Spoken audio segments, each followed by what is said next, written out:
Classes. ഇന്ന് നമ്മൾ പഠിക്കാൻ പോകുന്നത് സ്പെക്ട്രോസ്കോപ്പിയാണ്. So what is spectroscopy? It's a study of interaction of electromagnetic radiation with matter. Spectroscopy എന്ന് പറയുന്നത് ഇലക്ട്രോമാഗ്നറ്റിക് റേഡിയേഷനും മാറ്ററുമായിട്ടുള്ള ഇന്ററാക്ഷനെ കുറിച്ചുള്ള സ്റ്റഡിയാണ്. അപ്പോൾ മാറ്റർ എന്ന് പറയുന്നത് നമ്മൾ യൂസ് ചെയ്യുന്ന സാമ്പിള്, മോളിക്യൂളോ ആറ്റമോ ഒക്കെ ആവാം. നമ്മുടെ മാറ്ററും ഇലക്ട്രോമാഗ്നറ്റിക് റേഡിയേഷനുമായിട്ട് ഇന്ററാക്ട് ചെയ്യുന്നു. അതിനെക്കുറിച്ച് നമ്മൾ എങ്ങനെയാണ് ആ ഇന്ററാക്ഷൻ എന്ന് നമ്മൾ പഠിക്കുകയാണ്. സോ ഇലക്ട്രോമാഗ്നറ്റിക് റേഡിയേഷൻ എങ്ങനെയാണെന്ന് അറിഞ്ഞാൽ, അല്ലെങ്കിൽ എന്താണെന്ന് അറിഞ്ഞാൽ ഇലക്ട്രോമാഗ്നറ്റിക് റേഡിയേഷൻ മാറ്ററുമായിട്ട് എങ്ങനെ ഇന്ററാക്ട് ചെയ്യും എന്ന് പറയാൻ പറ്റുള്ളൂ, അല്ലേ? ഇലക്ട്രോമാഗ്നറ്റിക് റേഡിയേഷൻ നമ്മൾ +2 ക്ലാസ്സിൽ ജസ്റ്റ് ഒരു ബേസിക്സ് പഠിച്ചിട്ടുണ്ട്. ഇലക്ട്രോമാഗ്നറ്റിക് റേഡിയേഷൻ എന്താണ്? Radiant energy that exhibits wave like behaviour and travels through space at the speed of light in vacuum, or they are radiations having electric and magnetic field associated with them are called electromagnetic radiations.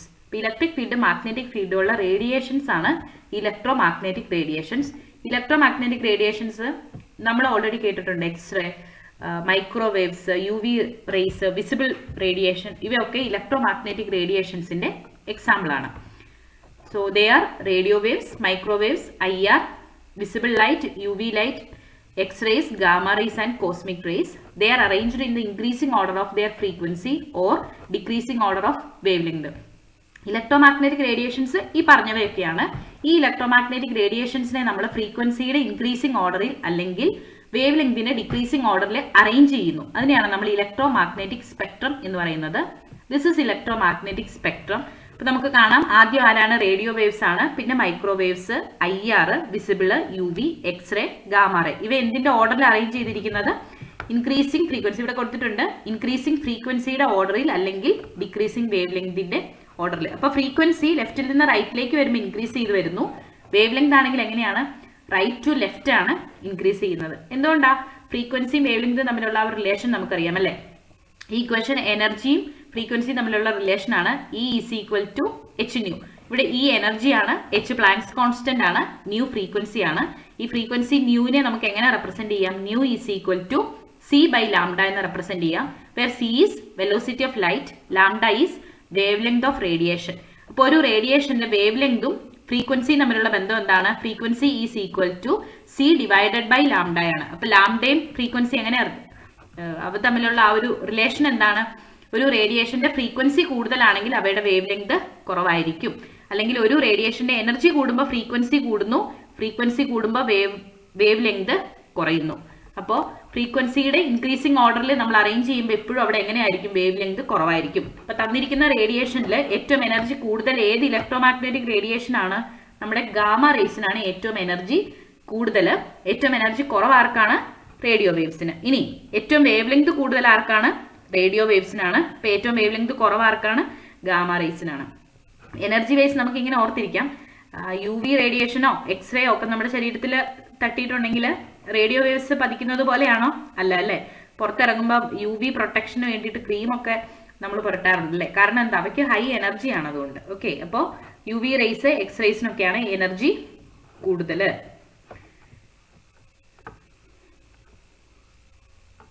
അപ്പോൾ എന്താണ് spectroscopy?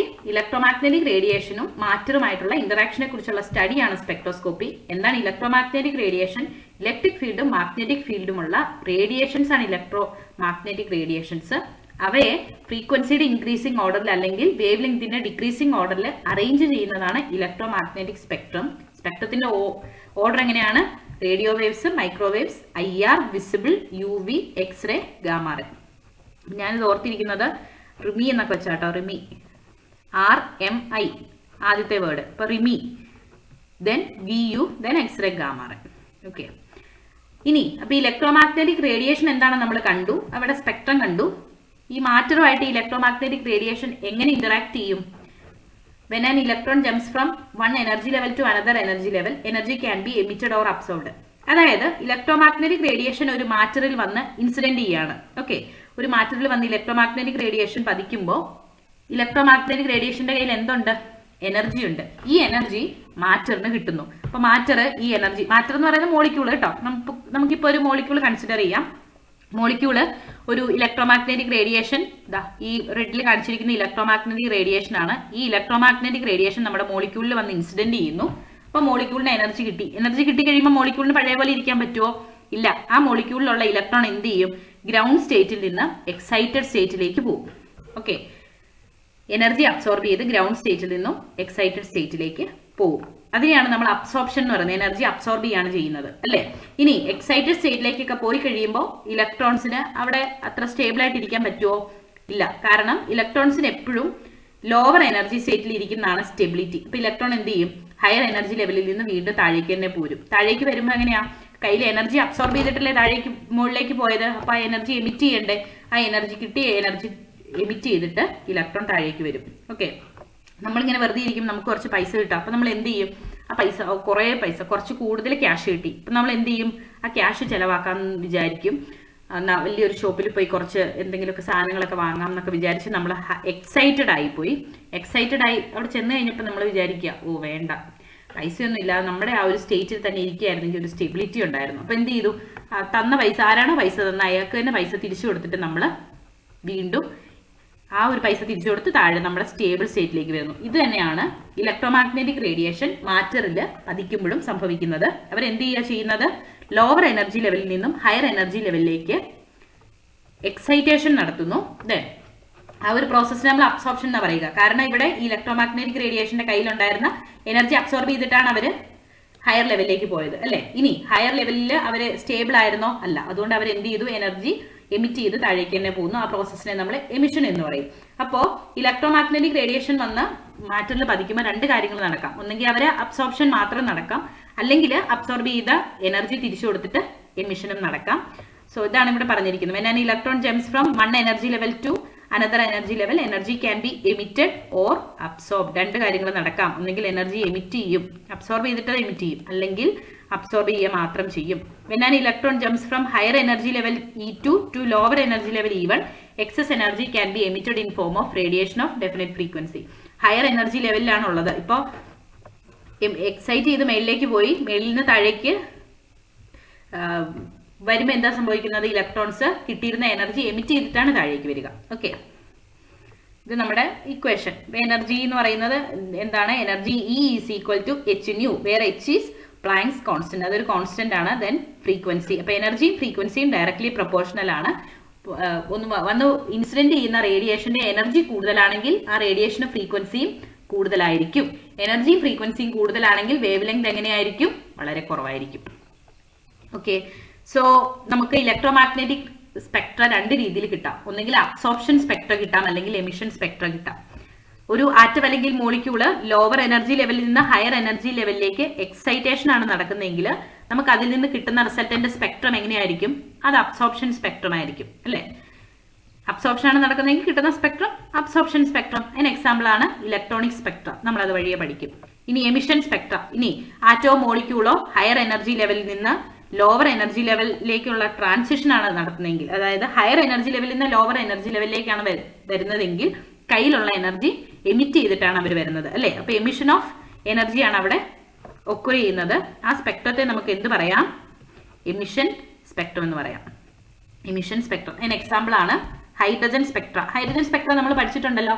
Different lines ഒക്കെ ഉണ്ട് hydrogen സ്പെക്ട്രയിൽ അല്ലെ. Higher energy ലെവലിൽ നിന്ന് ഏത് energy ലെവലിലേക്കാണോ emit ചെയ്യുന്നത്, അല്ലെങ്കിൽ എങ്ങോട്ടാണോ ഇലക്ട്രോൺസിന്റെ ആ ഒരു എമിഷൻ ഉണ്ടാവുന്നത്, അതനുസരിച്ച് നമുക്ക് ഹൈഡ്രജൻ സ്പെക്ട്ര പലതായിട്ട് ക്ലാസിഫൈ ചെയ്യാനൊക്കെ നമ്മൾ പഠിച്ചിട്ടുണ്ട് അല്ലെ. ലൈമൻ സ്പെക്ട്ര ഏതൊക്കെയാ? Lyman, Balmer, Paschen, Brackett, Pfund. ഇവിടെ എന്താ? എമിഷനാണ് നടക്കുന്നത് അല്ലെ. ഹയർ എനർജി ലെവലിൽ നിന്ന് ഫസ്റ്റ് എനർജി സ്റ്റേറ്റിലേക്കാണ് വരുന്നതെങ്കിൽ നമ്മൾ എന്ത് പറയും? ലൈമൻ. ഇനി സെക്കൻഡ് എനർജി സ്റ്റേറ്റിലേക്കാണ് വരുന്നതെങ്കിൽ ബാൾമർ. അങ്ങനെയാണ് നമ്മൾ പറയുന്നത് അല്ലെ. അപ്പൊ ഈ ഹൈഡ്രജൻ സ്പെക്ട്ര എന്തിന് എക്സാമ്പിൾ ആണ്? ഒരു എമിഷൻ സ്പെക്ട്രയ്ക്ക് എക്സാമ്പിൾ ആണ്. ഇലക്ട്രോണിക് സ്പെക്ട്രയ്ക്ക് അബ്സോർപ്ഷൻ സ്പെക്ട്രയ്ക്ക് എക്സാമ്പിൾ ആണ്. എനർജി കിട്ടുമ്പോൾ ഇവർ എന്താ ചെയ്യുന്നത് എന്നുള്ള അനുസരിച്ചിരിക്കും നമുക്ക് കിട്ടുന്ന electromagnetic spectrum.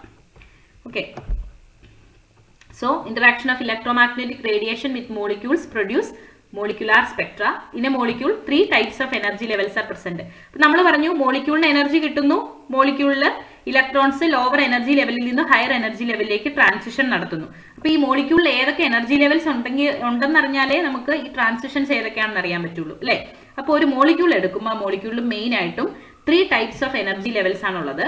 They are rotational, vibrational and electronic energy levels. അപ്പൊ എന്തൊക്കെ എനർജി ലെവൽസ് ആണ് മോളിക്യൂളിലുള്ളത്?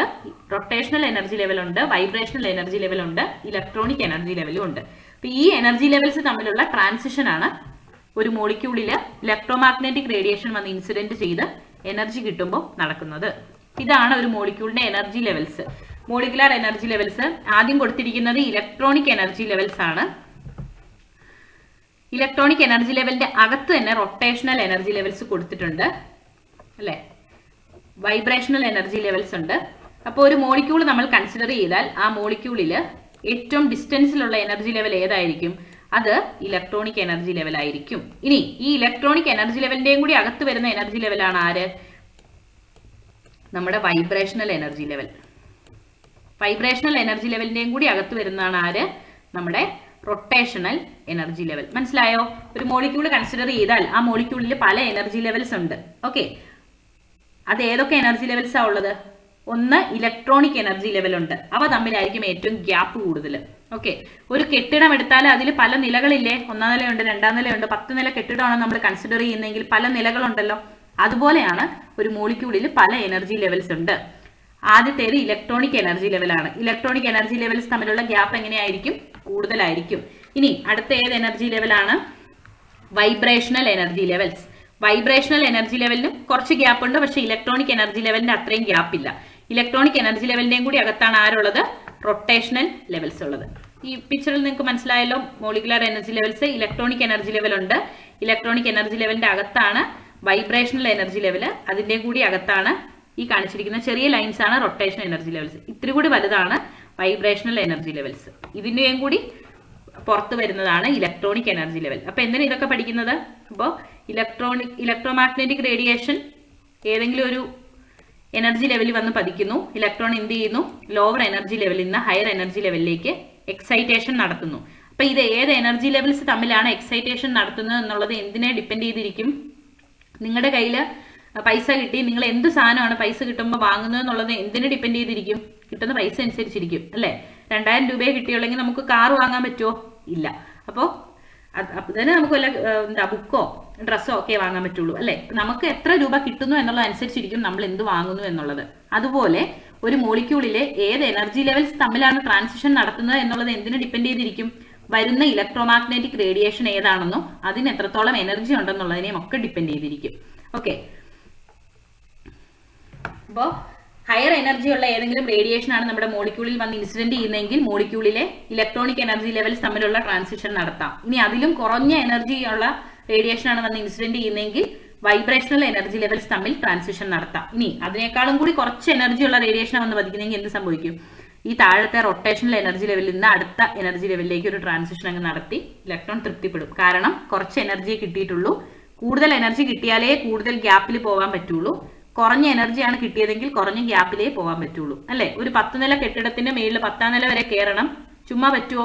നമുക്ക് നല്ല എനർജി വേണം അല്ലെ. എനർജി കുറവാണെങ്കിൽ നമ്മൾ എന്ത് ചെയ്യും? 1ാം നിലയോ 2ാം നിലയോ കയറിയിട്ട് അവിടെ നിൽക്കും. കാരണം എനർജി ഇല്ല. നല്ല എനർജി ഉള്ള ആളാണെങ്കിൽ എന്ത് ചെയ്യും? ഒറ്റ ഓട്ടത്തിന് 10ാം നില വരെ കയറും. കാരണം എന്താണ്? അയാളുടെ കയ്യിൽ എനർജി കൂടുതലുണ്ടായിരുന്നു. ഓക്കെ, അപ്പൊ ഇതാണ് ഒരു സ്പെക്ട്രോസ്കോപ്പിയിലുള്ള മെയിൻ ആയിട്ടുള്ള ഇൻസ്ട്രുമെന്റ് എന്ന് പറയുന്നത്. ഇതാണ് മെയിൻ ആയിട്ട് സ്പെക്ട്രോസ്കോപ്പിയിൽ നടക്കുന്നത്. അതായത് ഇതൊരു സോഴ്സ് എന്ന് പറയുന്നത് ഏതെങ്കിലും ഒരു ഇലക്ട്രോമാഗ്നറ്റിക് റേഡിയേഷൻ ഒരു സോഴ്സ് വേണമല്ലോ. UV റേഡിയേഷനോ IR ഒക്കെ വന്ന് ഇൻസിഡന്റ് ചെയ്യാനുള്ള ഒരു സോഴ്സ് ആണ് ഈ കാണിച്ചിരിക്കുന്നത്. ഈ റേഡിയേഷൻ വന്ന് നമ്മുടെ സാമ്പിളിൽ പതിക്കുന്നു. ദെൻ എന്ത് സംഭവിക്കും? സാമ്പിളിൽ ഇലക്ട്രോൺസ് എക്സൈറ്റേഷൻ നടത്താം. ലോവർ എനർജി ലെവലിൽ നിന്ന് ഹയർ എനർജി ലെവലിലേക്ക് പോവാം. ഇനി അത് നമുക്ക് ഈ ഡിറ്റക്ടർ വെച്ചിട്ട് ഡിറ്റക്ട് ചെയ്യാൻ പറ്റും. അബ്സോർപ്ഷൻ ആണോ നടന്നത്, എമിഷൻ ആണോ നടന്നത്, എത്ര എനർജി ഉള്ള റേഡിയേഷൻ ആണ് ഈ എന്താണ് അബ്സോർപ്ഷന് വേണ്ടിയിട്ട് യൂസ് ചെയ്തത്, ഇത്തരം കാര്യങ്ങളെല്ലാം നമുക്ക് ഈ ഡിറ്റക്ടർ വെച്ച് ഡിറ്റക്ട് ചെയ്യാൻ പറ്റും. ദെൻ അത് നമ്മൾ റെക്കോർഡ് ചെയ്തിട്ട് നമുക്കിതൊരു സ്പെക്ട്രം ആയിട്ട് കിട്ടും. ഓക്കെ, അബ്സോർപ്ഷൻ സ്പെക്ട്ര ഈ രീതിയിൽ കിട്ടും. വേവ് ലെങ്തും അബ്സോർപ്ഷനും ഒക്കെ വെച്ചിട്ടാണ് നമുക്ക് ഇതൊരു സ്പെക്ട്ര ആയിട്ട് അല്ലെങ്കിൽ വാല്യൂ ആയിട്ടാണ് നമുക്ക് കിട്ടുക. അപ്പൊ നമ്മുടെ കയ്യിൽ ഒരു സാമ്പിൾ ഉണ്ട്. സാമ്പിളിന്റെ സ്പെക്ട്ര എടുക്കണമെങ്കിൽ എന്ത് ചെയ്താൽ മതി? ഒരു സാമ്പിൾ സ്പേസ് ഉണ്ട്, അവിടെ നമ്മുടെ സാമ്പിള് പ്ലേസ് ചെയ്യുക. ദെൻ ഒരു സോഴ്സ് ഓൺ ആക്കുക. സോഴ്സിൽ നിന്ന് ഇലക്ട്രോമാഗ്നറ്റിക് റേഡിയേഷൻ സാമ്പിളിൽ ഇൻസിഡന്റ് ചെയ്യുന്നു. ദെൻ സാമ്പിൾ അബ്സോർപ്ഷൻ ഒക്കെ നടത്തി അതിന്റെ ഡീറ്റെയിൽസ് നമ്മുടെ ഡിറ്റക്ടർ ഡിറ്റക്ട് ചെയ്യുന്നു. നമുക്ക് അതിന് കറസ്പോണ്ടിങ് ആയിട്ടുള്ള സ്പെക്ട്രവും കിട്ടുന്നു. എല്ലാ സ്പെക്ട്രത്തിന്റെ മെയിൻ ആയിട്ടുള്ള ഒരു ഇൻസ്ട്രുമെന്റേഷൻ ഈ രീതിയിലാണ്. ഒരു സോഴ്സ് വേണം, സാമ്പിൾ വേണം, ഡിറ്റക്ടർ വേണം, നമുക്ക് റിസൾട്ടും കിട്ടുന്നു. ഓക്കെ, അപ്പൊ നമ്മൾ പല ഇലക്ട്രോമാഗ്നറ്റിക് റേഡിയേഷൻസിനെ കുറിച്ച് പഠിച്ചു. UV റേഡിയേഷൻ ഉണ്ട്, IR ഉണ്ട്, റേഡിയോ ഉണ്ട്, മൈക്രോവേവ്സ് ഉണ്ട്. അതിന്റെ ഓർഡർ എങ്ങനെയായിരുന്നു? ആദ്യം ഏറ്റവും എനർജി കുറവുള്ളത് റേഡിയോ വേവ്സ്, പിന്നെ അടുത്തത് റിമി ഓർത്തിരിക്കാൻ പറഞ്ഞല്ലേ. അപ്പൊ മൈക്രോവേവ്സ് അടുത്ത് റിമി RMI. അപ്പൊ മൈക്രോവേവ്സ് 2, ഇനി IR 3. ഇനി അടുത്ത് വരുന്നത് വിസിബിൾ ആണ്. റിമി VU വിസിബിൾ ഉണ്ട്, then UV radiation, x-ray, gamma ray, അങ്ങനെയാണ് അതിന്റെ ഓർഡർ വരുന്നത്. അപ്പൊ ഏറ്റവും എനർജി കുറഞ്ഞത് റേഡിയോ വേവ്സ് ആണ്. ഈ റേഡിയോ വേവ്സ് ആണ് നമ്മുടെ മോളിക്യൂളിൽ വന്ന് ഇൻസിഡന്റ് ചെയ്യുന്നതെങ്കിൽ മോളിക്യൂളിൽ ലോവർ എനർജി ലെവലിൽ നിന്ന് ഹയർ എനർജി ലെവലിലേക്ക് ട്രാൻസിഷൻ നടത്തും. അതിന് കറസ്പോണ്ടിങ് ആയിട്ട് നമുക്ക് കിട്ടുന്ന സ്പെക്ട്രയാണ് NMR സ്പെക്ട്ര. ജസ്റ്റ് ഒന്ന് അറിഞ്ഞിരുന്നാൽ മതി, നമ്മൾ ഇതിനെക്കുറിച്ച് വിശദമായിട്ട് പഠിക്കും.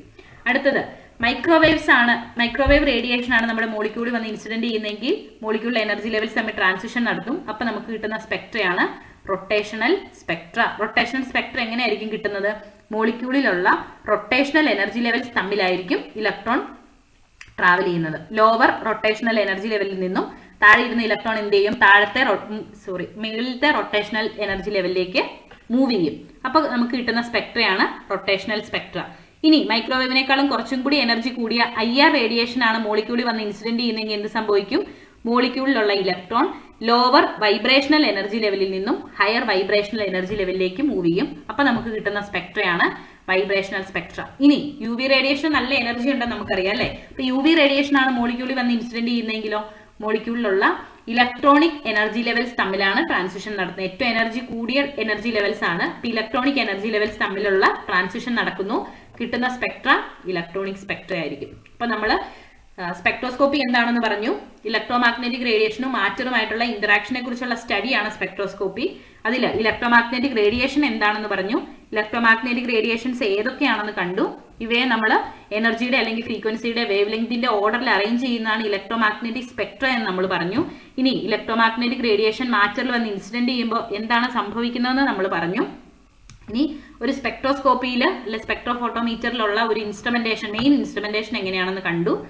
ഓരോ റേഡിയേഷനും മോളിക്യൂളിൽ വന്ന് ഇൻസിഡന്റ് ചെയ്യുമ്പോൾ ആ മോളിക്യൂളിലെ ഏത് എനർജി ലെവൽസ് തമ്മിലാണ് ട്രാൻസിഷൻ നടത്തുന്നതെന്ന് നമ്മൾ കണ്ടു. ഇതാണ് ബേസിക്സ് ഓഫ് സ്പെക്ട്രോസ്കോപ്പി. ഇനി നമുക്ക് ഓരോ സ്പെക്ട്രോസ്കോപ്പിയും കുറച്ചുകൂടി വിശദമായിട്ട് നോക്കാം. ഓക്കെ.